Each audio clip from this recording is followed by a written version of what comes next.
नमस्कार दोस्तों, मैं ज्योति रावत आप सभी का अपनी आज की कक्षा में स्वागत करती हूँ।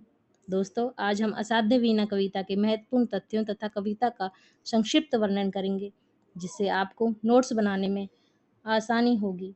असाध्य वीणा का शाब्दिक अर्थ होता है वह वीणा जिसे साधा न जा सका हो।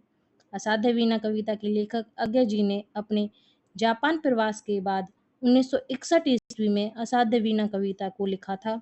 यह चीनी जापानी लोक कथा पर आधारित कविता है। चलिए बात करते हैं असाध्य वीणा के महत्वपूर्ण तथ्यों के बारे में।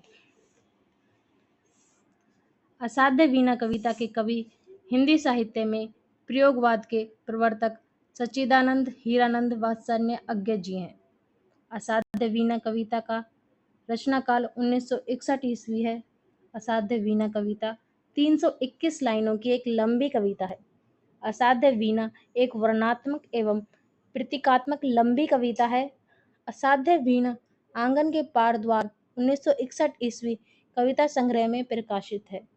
आंगन के पार द्वार कविता संग्रह को 1964 ईस्वी में साहित्य अकादमी पुरस्कार मिला था। आंगन के पार द्वार कविता संग्रह को 3 भागों में विभक्त किया गया है, अतः सलीला, चक्रांत शिला और असाध्य वीणा। असाध्य वीणा कविता पर विद्वानों ने बौद्ध दर्शन के तथावाद का प्रभाव माना है। चीनी जापानी लोक कथा पर आधारित कविता है। मूल्य कथा ओकाकोरा की पुस्तक द बुक ऑफ टी में टेमिंग ऑफ द हार्प शीर्षक से लिखी गई है। किरीटी तरु परम सत्य का तथा वीणा निकला संगीत सत्य की सशक्त अभिव्यक्ति का प्रतीक है। चलिए बात करते हैं कविता के तथ्य प्रमुख बिंदुओं के बारे में। चीन में एक राजा के पास एक अद्भुत वीणा थी। यह वीणा वज्र कीर्ति नामक साधक ने किरीटी तरु के काष्ठ से बनाई थी।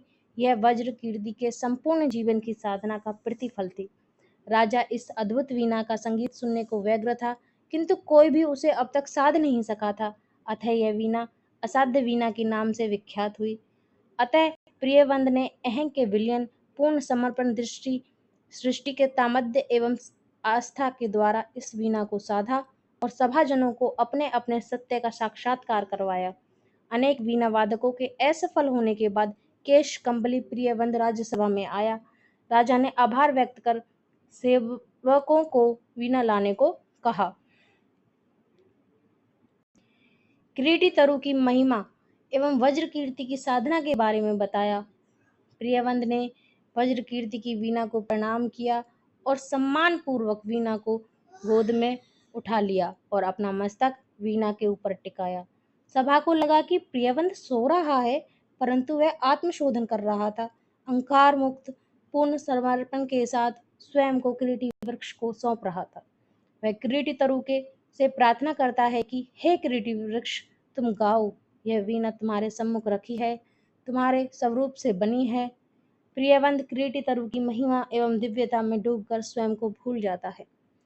अतः समाधिष्ठ प्रियवंद के सधे स्पर्श से वीणा बजने लगती है। उसकी अलौकिक स्वर लहरी सुनकर सभी मंत्रमुग्ध हो जाते हैं। राज्यसभा में उपस्थित सभी जन उस संगीत लहरी में एक साथ डूबे, पर सब ने अलग अलग रूपों में वीणा के संगीत का अनुभव कर स्वयं को जाना और धन्य माना। सबकी अनुभूतियां अपनी अपनी भावनाओं के अनुरूप भिन्न भिन्न रही। वीणा के मौन होने पर राजा ने प्रियवंद को धन्यवाद किया और रानी ने अपना सतलड़ा हार प्रियवंद को भेंट किया। अंत में प्रियवंद ने कहा कि इसमें उसका कोई शेर नहीं है, वह तो स्वयं वीणा में डूब गया था। दोस्तों, आपको नोट्स बनाने में यह वीडियो सहायक हुई हो तो कृपया इस चैनल को लाइक करें, सब्सक्राइब करें। आपका बहुत बहुत धन्यवाद।